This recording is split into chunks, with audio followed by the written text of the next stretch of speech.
Hello there, fantastico internetto, and you fantastic creatures of the beyond as well, huh? So, as you notice, there is quite a drastic shift in the way I have prepared the workspace for us today. And I quite like it like this a lot. Now, I'm in full screen, so of course, if I need the tools, I just press Ctrl F in my case with the key bindings that I have made for myself. And I still have everything set up around here, but I've moved all of the panels on the second monitor. I really need a third monitor because the streaming part is just difficult to maneuver with so many tabs open on the side like this, you see. And it's super difficult. Hello there, awesome muffin. So, how did I get to this concept of keeping everything in full screen and just simplifying everything? Well, I got it from a software which I already closed, it seems. It's called My Paint, and it looks kind of a bit like Inkscape, but it is designed specifically for painters, for traditional painters. And let me get myself the tablet so we can make some small quick strokes here. And if I click this button, check this out. Awesome possum. And all I need to do is just go to the side here, and I have all of my tools. There's a lot of tools, and you can go up and you can access this. So let's say we're gonna paint with something in the orangish. I don't know. Let's take. There are many brushes here, and I think these are quite extensive. So let's say I'm gonna pick something around like this, which is more oil based, and it is also pressure based. If you need to change some of the settings, you can come here. You can also move this around really fast, really awesome.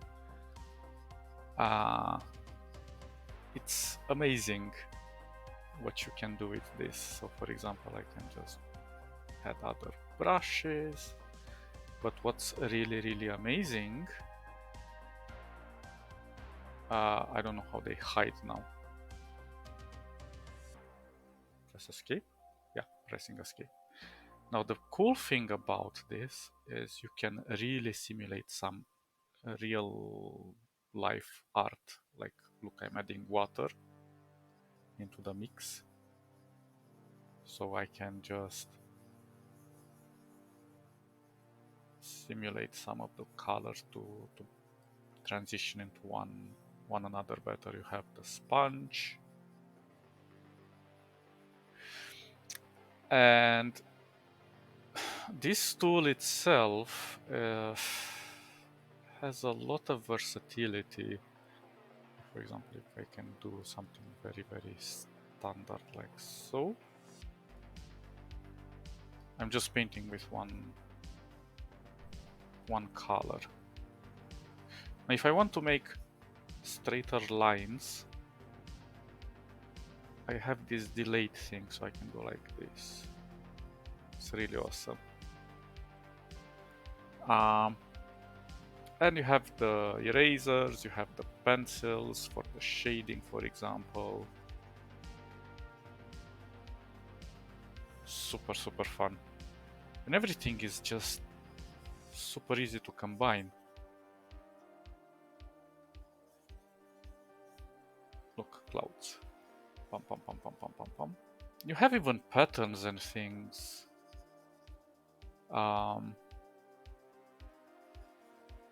Super nice. It feels super good when you're painting with this. Let's try something like, oh, you even have smudging for the finger, but it's more like crayon smudging. And then we have some more proficient ones. This is kind of like an airbrush, super strong. This is more or less kind of like Krita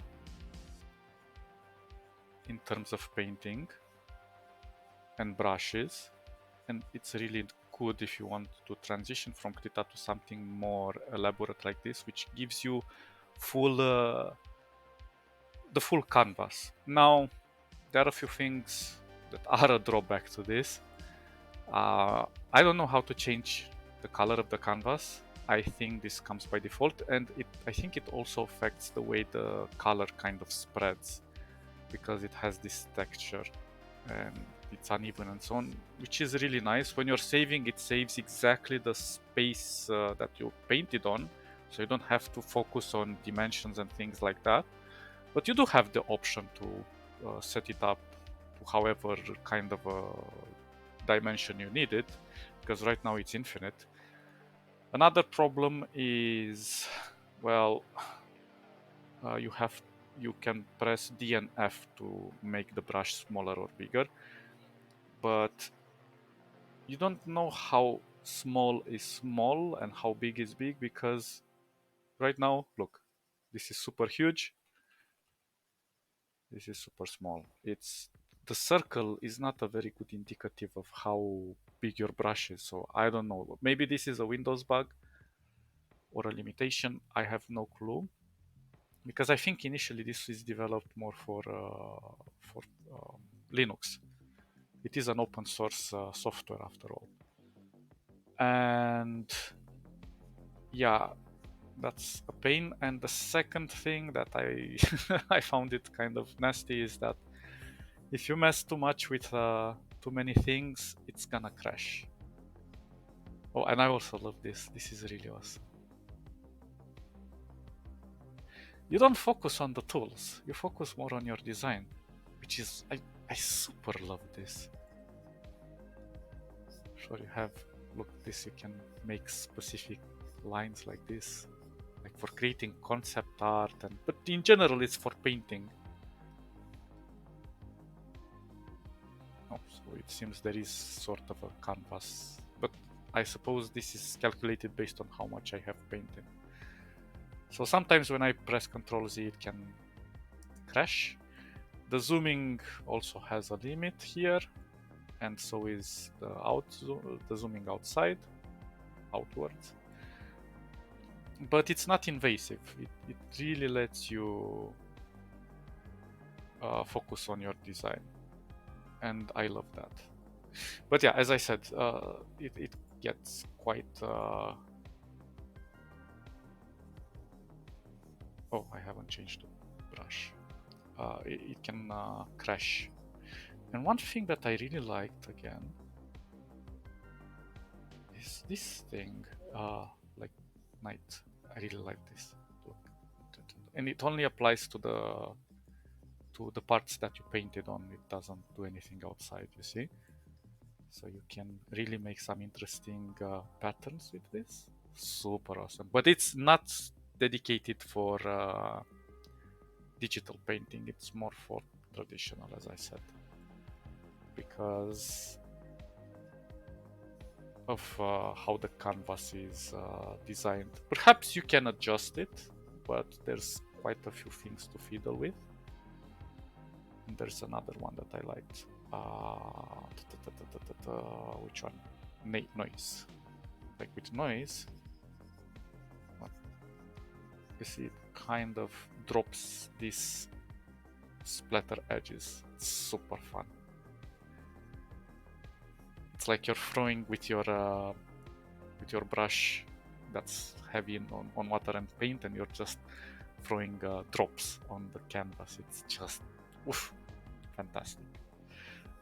And this is kind of what I always meant, like brushes when you're doing traditional painting give you this natural patterns, these natural, I don't know how to call them, details.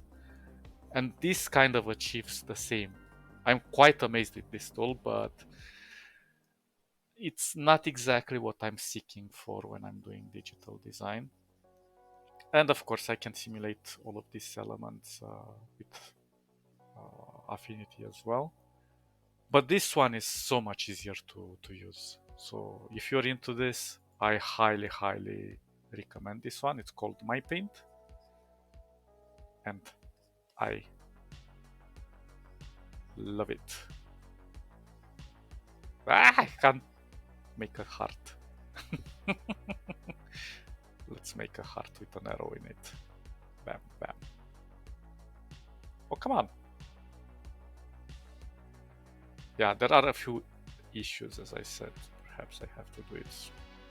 Oh, this is because of my tablet. It's trying to sample this area.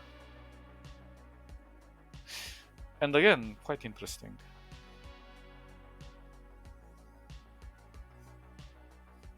Yeah, I love it. I love it. But the commands are a bit different, so yeah, you'll have to get used to the movement on the canvas and so on. So yeah, we did quite some stupid splashes here. Let me try to give a bit of texture. Like, let's try some smear. Oops. Ah, yeah, and we can rotate. Yeah, I keep pressing the wrong buttons all the time. Because I'm so used to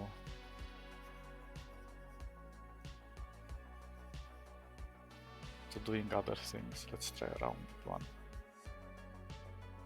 I mean, I'm used to the Inkscape.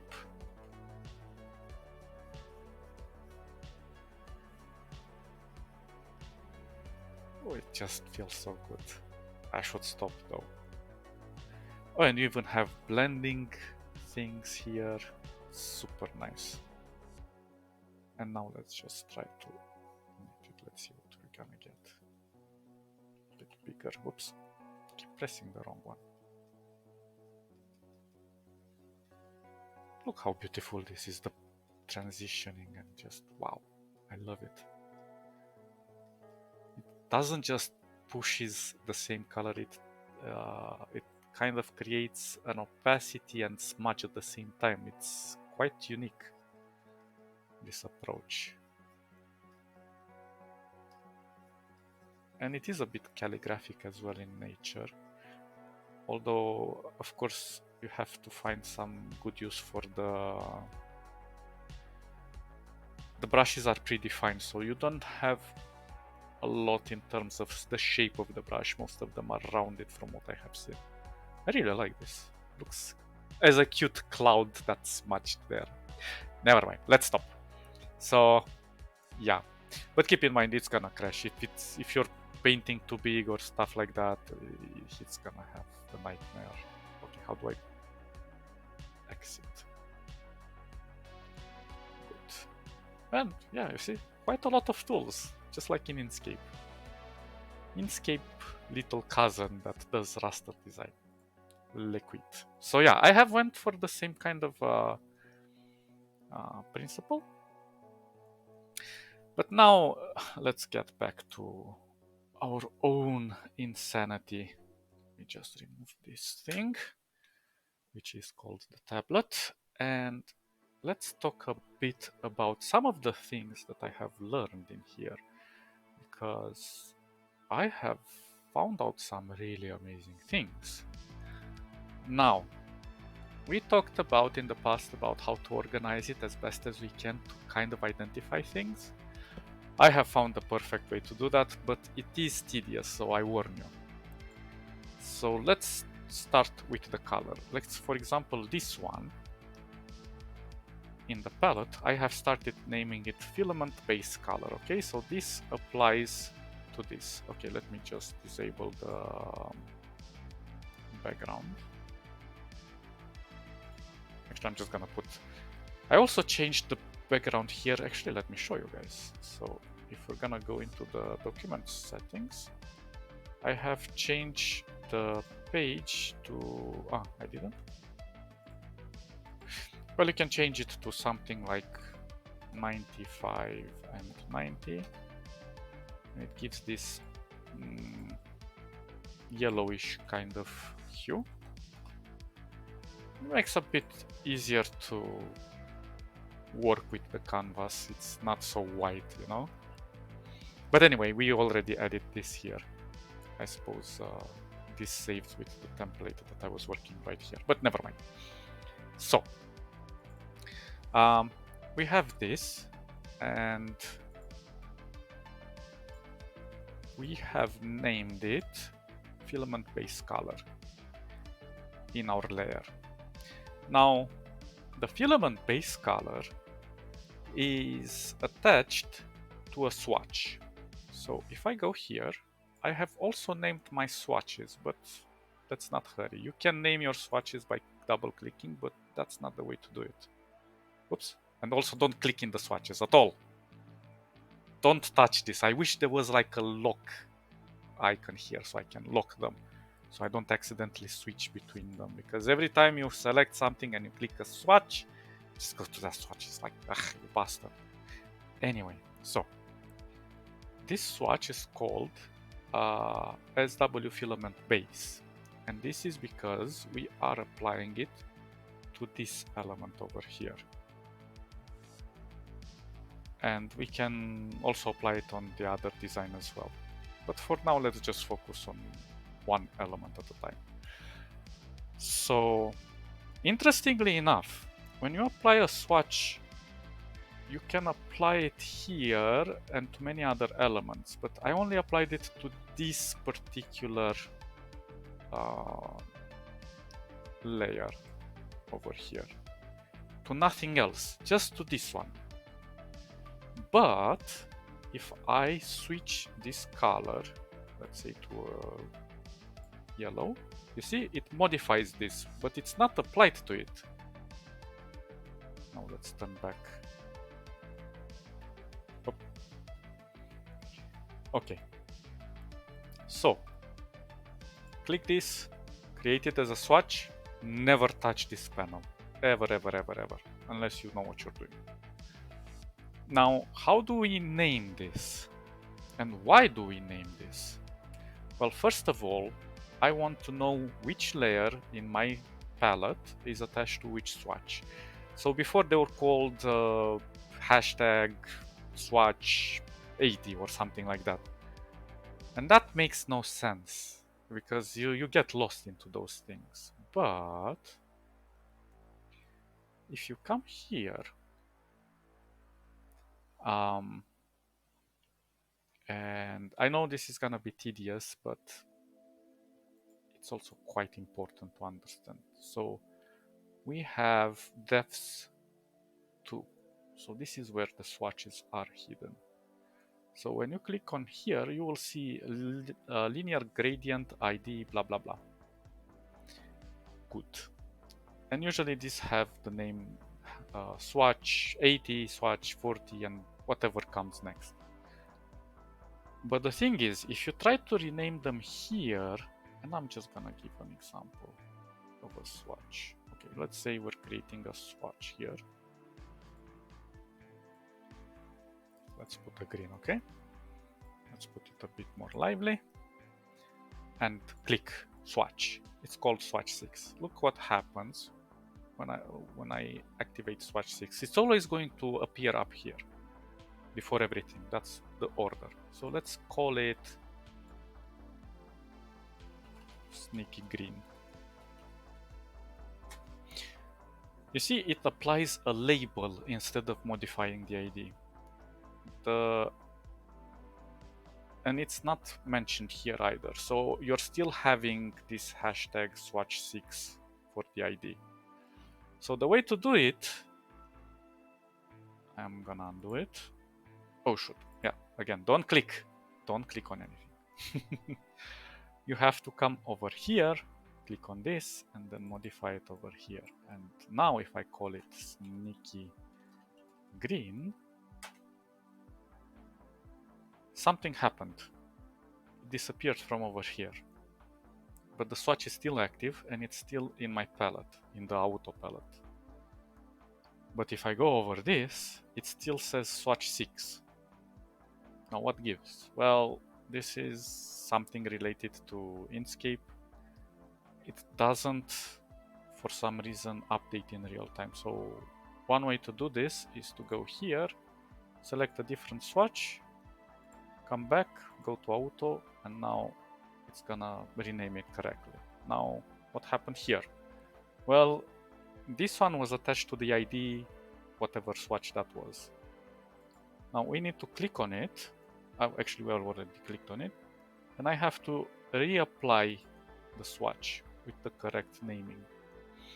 So I know quite a bit of steps to go through it, but if you arrange it this way, you have maximum control. Now, what's the advantage of this? Well, now that we have created our sneaky green, let's say we're going into our canvas and let's create you see, it's annoying. All of these tabs are covering our canvas. It's becoming crazy. So let's create a rectangle. I'm also disabled the tools here so I can learn to work with shortcuts more. So I'm gonna create a rectangle, and of course this rectangle, where the hell did we put it? Okay, it's in the top of the canvas. It's going to take the base color that we used earlier. It's gonna apply the swatch. So in order to avoid this, I'm just gonna disable it. I'm gonna put unset, and it's gonna turn back. Now, when I have set it to unset, I have eliminated one big issue because the swatch is not attached to it directly. So I don't have to go into the swatch panel to mess with the color. So how do we reapply the swatch to this without applying the swatch directly to it? Well, we become very clever and we go into our selector CSS. We invent, well, first of all, let me just deselect this so I don't do anything silly. I'm gonna create a new style here and I'm gonna call it sneaky class. Bam. That power hit on the enter.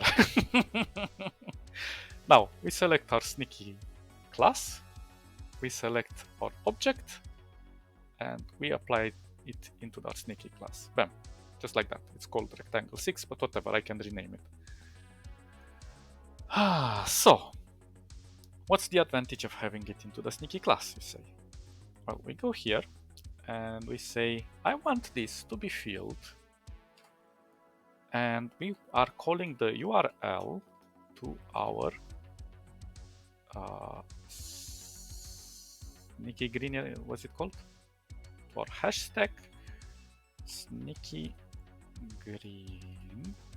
We close the parentheses, and now if you press semicolon, it's gonna execute. You see? And you have to add that semicolon. I'm not sure if you avoid it, it's gonna create some messy things, but yeah, I know. Inkscape. And I know this is really complex the way I'm doing it. It's more for proof of concept. You don't have to follow this along. But as I said, if you're gonna do these naming conventions and everything, you're never gonna get lost, and it will be so easy to modify the colors globally. Now, if I'm gonna select this and let's duplicate it, you can see it's already duplicated inside my class, so I don't have to re-add it. And now if I want to apply it, oops, not like that, transform it into a rectangle. Where are you? We're still having it inside here, you see? So now we can go and modify our nodes. We can do a lot of things, but the color is still there. So let's say we want to change something to the color.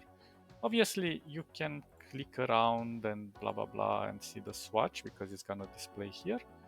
But if you know which in your template I mean in your layers, you know exactly which one it is. So in this case, it's gonna be this. So let's call it sneaky green color. So if I'm gonna click on this, I'm gonna have the swatch, never touch this part. Let's just say I'm gonna change this color. See how awesome it is? And the advantage of this is that you don't have to click on the objects to apply the swatch. As I said, this is always problematic because it's annoying. But even if you would do it that way, you would miss on some of the more interesting aspects. And I'm gonna explain. Now let's say that for this, I also want to go and apply a blur. Let's say a blur of 40. Now what happens when we apply a blur? It creates a filter. So if we're gonna go into our filter editor, we're gonna see that it's called filter 8, right? Good. So with this in mind, let's go back to our XML. We are on this path. And if we're gonna look at our style, you will see filter URL, filter 8, right? Perfect. So let's do something interesting. Let's go back into our CSS and let's add here another thing. We're gonna call it, so this is applying to the whole class. Filter URL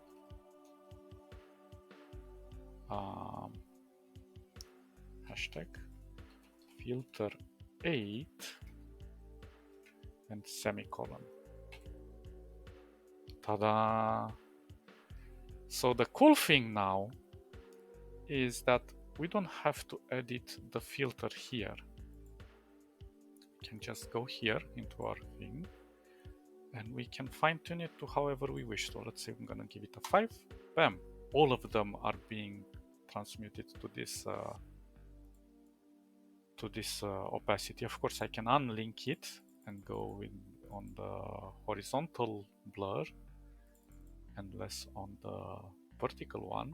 So as you can see, it's super powerful. If I want to link it back, bam, no problemo cavaliero. Super powerful, and you can apply as many filters as you wish here. And this is all done through these global classes. Of course, if you can also modify them here, but be careful because sometimes you can accidentally create separate filters. So it is a bit sneaky. It's not always working. I'm not sure exactly what creates this issue of separating the filters, but it can happen. I think maybe if you apply the filter separate here, I'm not sure. But it can happen. Oh yeah, here we go. You see? This already created a separate filter. It created filter 9. So it has detached it from here. Now if we're gonna look through it, you see filter 9 is crossed out because now it's applying its own filter. So one way to correct this really quick, if you're gonna click these other ones, you see these ones don't have the filter. They take this one. For some reason this one is taking the fill. Weird. So we just remove the filter from here, from the element, and it's going to go back to the default sneaky class. Powerful stuff, quite confusing to follow along, but if you prepare it in advance, you have maximum control over everything. Of course, I'm not gonna do filters in the class because it's tedious, and it's also not very helpful because for example here I might want this to be more blurred to better mix in with the other colors, since this one is kind of more front and this one has a different angle, so this one might not be so blurred. So having separate blurring effects is helpful, but maintaining global colors is epic. So let's remove the sneaky green. You can either click the minus here, but I always find this confusing, so I just click here and I'm gonna delete it. Now it's going to default back to a gradient, and I'm not really sure again why this is happening, but just switch it to a flat color.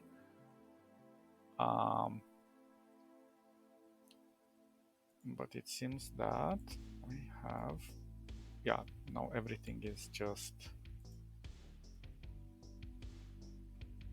switched on. So we have created this one. So if we want to get rid of it, we just go and deselect, unselect the color or whatever that is called. Perfect. So now that we have all of this out of the way, let's see how this can help us. I'm gonna close the filters. Gonna move all of this outside.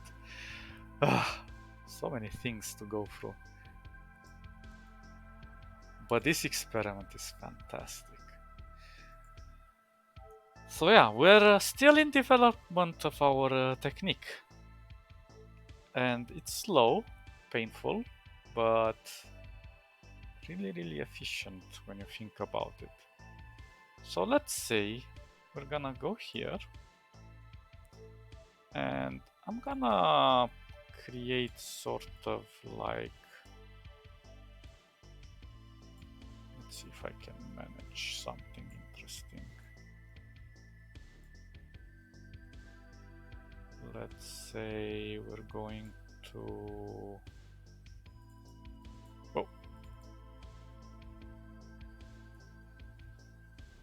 make it like so.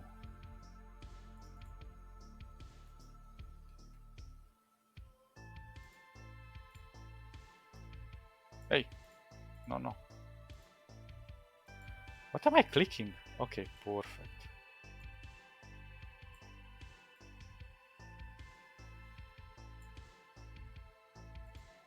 Okay, let's make you roundish.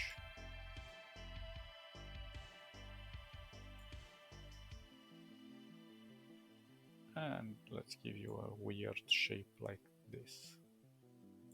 Anyway, that's not the important part. The important part is that we transform this into a mask. So we can apply the colors. So first things first, I'm going to convert this into a mask. So let's think, how should we go about this?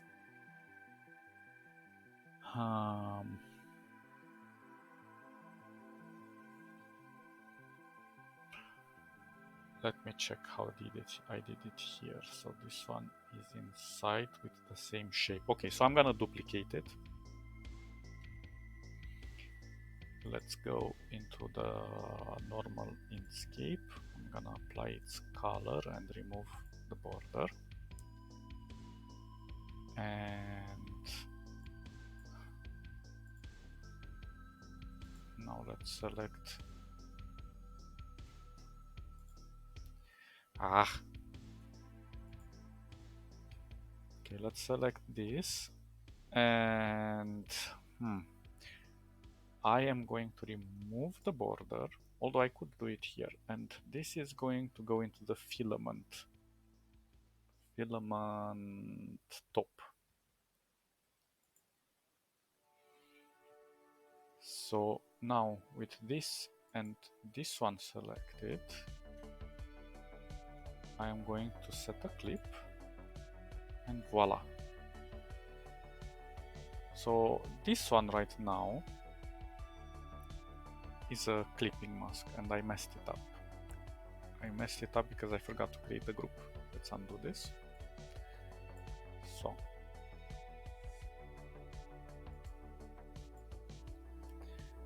let's disable the mask. Let's go to our thing. Let's create it as a group. select our mask, set clip. Perfect. Now, in here, we want, and let's make sure that everything is correct here. So this one doesn't have a fill, and it's in filament top, right? So it applies the fill correctly. Perfect. And this is because we didn't have a color assigned, we just had a stroke. Now, let's go and create inside our group over here a shape like this one. So let's take our Bezier tool and actually first of all let's create a shape that goes more like this. I'll explain in a moment. So let's put it like so. And we want to unassign the color, unset. And now we want to put it inside filament mid. Bam. Perfect. The only problem is that I didn't put it in the correct layer. We have to put it here. There we go. And now let's give it a blur. Perfect. I think 30 is okay. Now we repeat the process. Let's go inside here. Create a new thing. Now let's do it something like this. Something like this. Like so. Bam, bam, bam, bam. It's unassigned by default because last time we set it unassigned. Perfect. So all we have to do is put it in filament base. Bam. Now let's give it a blur. Let's go to 40, something like this. Super easy, super awesome. And now if we have, it's already selected, you see here. So maybe, let me just have this saved. So maybe I want to change the color to something more vibrant or more darkish, or I don't know. See, and this changes both these two and the color here. So I only have this in case there's too many elements. I can always, and I don't know which element, because some colors just look alike, you know, and you don't know exactly which is which. But since you have this selected, you can always orient yourself either after the color here, because you'll have it in the layer, so you'll know this is applied only to filament based colors, or you can orient yourself after the naming of your swatch. And of course you can also click directly on the color and it's gonna do the same, but you know, sometimes you might misclick, so you don't know exactly where you, because as I said, some colors are, especially since you're doing this merging effect of blurring, you might not know exactly which one you want to click sometimes, but here is perfectly defined. So if we have our naming convention set up and everything is peachy perfect, and we make like 1,000 of these flowers, when we modify this color, it's gonna modify everywhere. And of course, right now, obviously, I'm doing a standard global color for everything, but I'm gonna show you guys later how we can tweak some elements into our over effects so that we can make these tone differences of light and shadow and so on But this is basically an empty layer right now, so nothing happens here. But we'll get to that later. At least that's my theory. Now I'm in practice, we shall see. I have no clue how it's gonna look. So perfect, perfect. Okay, let's see where else we can apply these things. Now I know it's gonna be quite tedious to go through all of this to create them as masks, then put all of these elements inside and so on. But all of these steps makes it so much easier to work with. Another alternative, if you want to take the shortcut, although you won't have as much control, is like I have talked in the past, is to create an LP with a clone. So basically you create a standard color here, and then when you clone it, you don't use the normal clone, you go into clone and use clone original path. But that comes with the detriment that you have to make the shape from scratch, from a shape that you have cloned.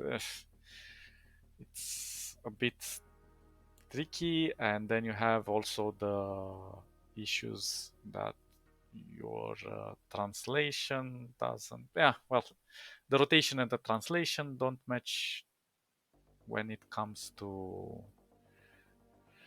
those things if you want to make them more like a clone like, but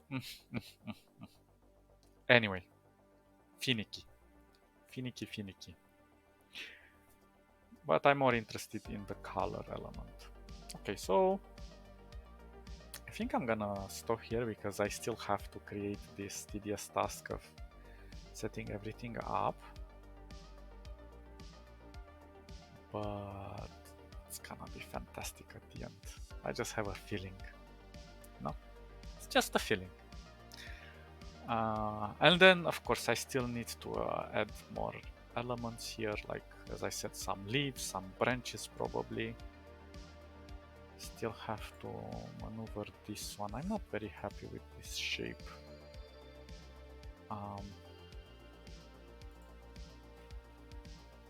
Let's try to correct this.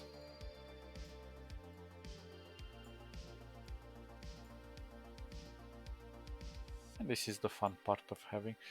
Although now I realize that maybe I should have changed this to a shape as well, instead of just creating, this one, instead of just creating this shape that it has. Plus it eliminates most of the nodes, so I'll have to redo this for both of this. See, we're refining. We are refining our technique, and the more we refine it, the better we get at it. What else could we do to prepare? Then on the petals is gonna be quite a laborious work. I'm not entirely sure how we're going to create the texture, but I'm sure that I want to create some cup elements. Like for example, on this one, it's going to have an edge that's gonna look like a spoon, or like it's more three-dimensional. It's gonna be convex. Anyway, we shall see. For now, I think we made quite a lot of good progress. And if I would be honest, I wouldn't go this path to do this. Unless I really know that I want to do a lot of flowers that have quite a lot of similar colors, and I want them to change them on the fly, sure, I'll go that path. But personally, I would just paint everything, create the shapes and then just have this color picked from over here, and simply when I click on them, maybe give them the name so I know what I'm clicking. And that's about it. I wouldn't create the XML edits and swatches and so on, because that would be overkill for just 2 flowers. But as I said, we're making proof of concept at the moment, so I kind of like that you can have so many things that you can edit, especially the extensions. I mean, sorry, the filters. And basically everything that you do in Inkscape at one point or another, it translates into XML. Regardless of what you do, the filters, sure, you have to go through that whole tree, and it's quite tedious to do so, but if it helps, you can maneuver it more like this, and you have it on the side. Again, I'm trying to save space so I can better work. Sodipody. As I said, Sodipody is the software that was created initially by another, I don't know, organization or a group, and they were open source, and they were sort of like the first open source vector software. And then Inkscape forked the project and it became what we see today. I don't know what happened to Sodipody. I never checked. Maybe I should. But yeah, really cool that they kept some of the naming in here. And I have no idea why this means yes. And why it's made like this, but when it's mental, it's mental. And we're doing wizardry here. Perfect. Well, I think I'm gonna leave it as is.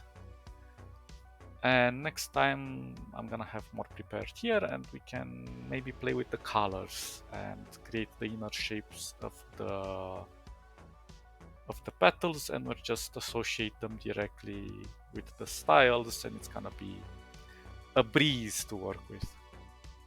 And then we're gonna do the over effects to top it all.